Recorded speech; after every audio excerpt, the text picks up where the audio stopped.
Bonjour, je souhaiterais parler de l'importance d'un biennale d'art international, puisque c'est dans ce cadre que la plupart de nos interventions, de nos invitations à Yakout, a été dans le cadre donc de l'organisation d'une manifestation internationale artistique et qu'on dénomme ici une biennale d'art. Moi, mon nom c'est Eloy Feria. Je suis correspondant aussi entre l'université à Monosov et l'université de Paris 8 en France. Et ce qui me permet aujourd'hui de venir assez, non régulièrement, mais une ou deux fois par an dans cette ville qui, effectivement, on commence à la sentir et à la vivre, comme on dit. Non? Donc, nous sommes ici dans le cadre d'une convention signée entre l'université à Monosov et les musées, les institutions culturelles, les musées des beaux-arts de la République de Saha et l'Institut d'art et de culture arctique pour l'organisation donc de cette biennale. Nous venons aujourd'hui dans le cadre éducation, n'est-ce pas, de la version de cette année 2018. Et auparavant, nous étions ici venus comme artistes curateurs, artistes invités curateurs pour ces biennales. Cette expérience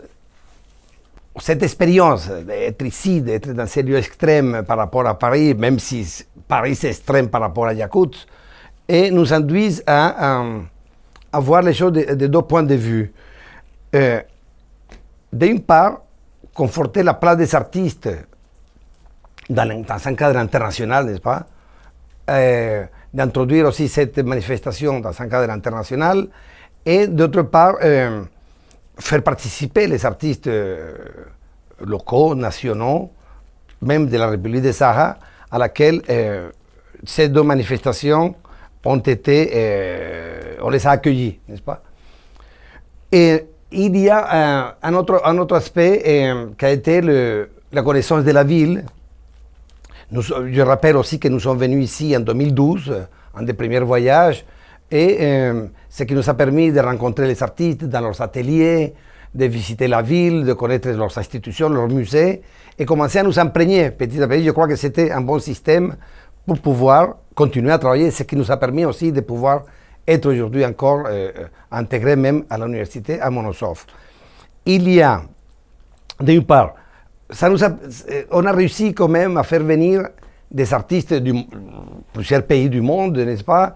On a invité des artistes du Brésil, du Venezuela, de l'Algérie, du Portugal.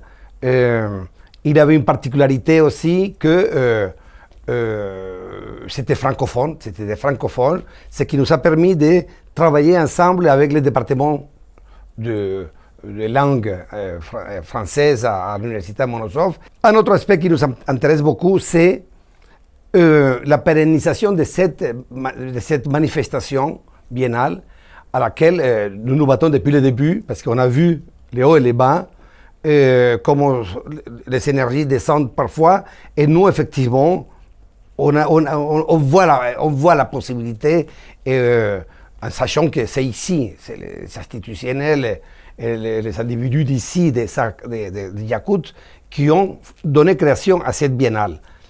Nous avons participé à la deuxième, mais on était aussi donc troisième et quatrième. Il faut rappeler que cette année, on est en train de fêter les 10 ans de cette manifestation, ce qui est quelque chose de très enrichissant. Le caractère de nous avoir invités, ça a donné des relais internationaux à laquelle aujourd'hui, cette biennale, elle est entendue, elle est écoutée. Je voudrais dire aussi que les choses se font avec l'énergie des uns et des autres.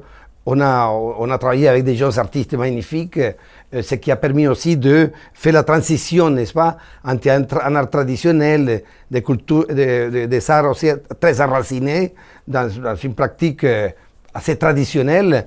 Et ça nous a permis de travailler avec des jeunes artistes qui ont vraiment fait éclater cette boule de créativité dans toute la ville de Yakout, pour laquelle nous défendons jusqu'à aujourd'hui de continuer à la maintenir. Et nous sommes, puisque nous on adore Yakout, on adore ces gens et ses habitants. Et donc comptez avec moi, avec mon énergie, à l'énergie, avec Françoise qui va prendre la parole et qui est mon partenaire à des niveaux artistiques et scientifiques. Elle va plus vous élargir par rapport à la recherche et les enjeux un peu vraiment artistiques de cette biennale. Je voudrais encore ajouter ou insister encore sur rappeler qu'il y a des biennales à côté d'ici à laquelle on pourrait créer, n'est-ce pas, des symbioses. Il y a la biennale Industrialise à Ekaterinbourg. Il y a une biennale très importante, pas très loin d'ici, puisque c'est ici en Mongolie, c'est pas en Sibérie, mais c'est en Mongolie, et la biennale de Mongolie qui est très importante. Ils sont au courant, n'est-ce pas, de la biennale de Yakout. C'est une biennale très axée sur l'environnement, l'écologie. Et il faut dire aussi que si nous continuons à travailler, ça va être notre prochain rendez-vous qu'on va faire avec quelques décideurs et chercher aussi des sponsors, voir et faire participer, n'est-ce pas, des villages, des petits villages de la République des Sahara et peut-être lancer une version du biennale avec le système de résidence d'artistes. Alors là, ça, il faudrait aussi introduire dans les masterclass et les cours que nous avons avec les étudiants d'ici, savoir qu'est-ce que ça produit une résidence artistique, les intérêts, les qualités qu'il peut produire, et dire, n'est-ce pas, aujourd'hui, en quoi l'art, l'œuvre, elle se situe aujourd'hui. Où est-ce qu'elle se situe aujourd'hui? Dans le champ de cette mondialisation dans laquelle nous nous trouvons aujourd'hui et dans laquelle les jeunes, ils sont quand même attentifs, n'est-ce pas, et avec beaucoup d'intérêt de communiquer avec les uns et les autres. Je pense que c'est un peu ces éléments qu'on peut dire ici à l'université aujourd'hui. Insister sur cette question de ces manifestations, créer ces manifestations, qui va très lier, n'est-ce pas, à la question de la recherche en art, son insertion à l'université et les échanges aussi avec des lieux existants comme sont parfois les galeries Urgell ou l'Institut d'art artistique, où il y a, par nos expériences, puisqu'on a déjà fait des workshops dans l'Institut, on a réellement on sent l'énergie des jeunes qui sont à l'écoute et qui nous accueillent très très bien, à laquelle nous sommes disposés à continuer à leur informer, à leur inciter, en montrant des exemples. Je rappelle que nous-mêmes, nous sommes des praticiens de l'art, donc nous sommes des artistes qui réalisons des événements, des actions, des performances, qui travaillons la question d'in situ. Et effectivement, nous intéresse beaucoup ces lieux extrêmes, n'est-ce pas? Puisqu'on est quand même dans un lieu assez particulier géographiquement. Ça nous intéresse beaucoup avec tous ces données, température et autres. Et puisque nous avons déjà abordé d'autres continents, d'autres pays extrêmes, dans plusieurs continents. Donc la question des extrêmes, on pourrait aussi les étudier et les artistes, les jeunes artistes ici peuvent nous apporter cette réponse que elle est attendue, n'est-ce pas, dans plusieurs lieux où la Biennale de Yakout, l'art, la culture de Yakout est entendue. Elle est entendue, bien évidemment. Il y a des diasporas, il y a des gens de Yakout qui sont on a trouvé même en Islande des gens Yakout qui diffusent à Reykjavik, qui diffusent leur culture, leur chant, la musique. Mais on sait qu'il y a une forte renaissance du cinéma. Et je crois qu'on peut aller, n'est-ce pas, avec ces autres disciplines, et même ouvrir à d'autres disciplines très bien représentées ici à l'université à Monosov, comme on sait, la question du tourisme, la question géologique, la question d'anthropologie. Ça nous intéresse beaucoup, créer des relations pour que ces manifestations assez ouvertes puissent se produire, et se produisent dans la même énergie, n'est-ce pas, que de ces manifestations qu'on voit ailleurs, parfois avec des budgets assez énormes, mais avec un petit budget, des budgets conséquents, on peut quand même faire de belles choses.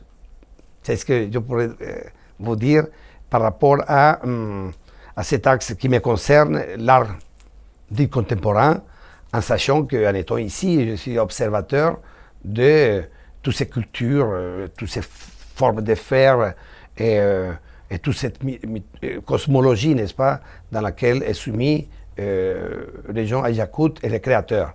La créativité est très importante dans cet effort de ville qu'on est en train de vivre à Yakout, cette histoire de smart city, comme on peut appeler, où les technologies est composée. Nous, l'art, il a une voie n'est-ce pas, à tracer avec les industriels, bien sûr, et avec les décideurs politiques, parce que c'est une décision politique, une volonté politique de faire et de maintenir une manifestation de culture, d'enseignement, de transmission, et pour une certaine liberté, n'est-ce pas, d'esprit, et pour la paix, tout simplement, appeler à l'amour dans lequel l'art contemporain. Je voudrais aussi également vous dire que ça nous a permis, le travail ici, d'entrer dans une période d'édition. Les artistes aussi travaillent la question de l'édition. C'est encore d'autres corps de métier, n'est-ce pas, assez particulier, puisqu'il y a la question de la traduction, qu'il y a l'histoire des corrections, qu'il y a la correction des textes, la réunion des textes.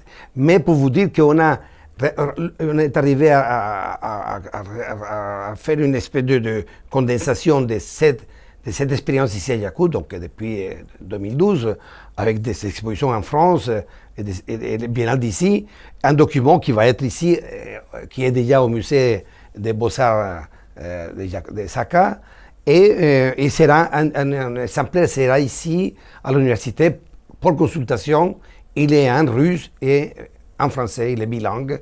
Donc c'est un document qu'on peut consulter et qui peut nous aider aussi à recomposer toutes ces créations, toutes ces réalisations qui ont été faites pendant ces 3 biennales, voire même ces 5 biennales, et essayer de lancer l'idée d'un centre expérimental d'art, une nouvelle construction qui peut se faire avec encore la volonté des décideurs et de nos gouvernants ici à Yakout.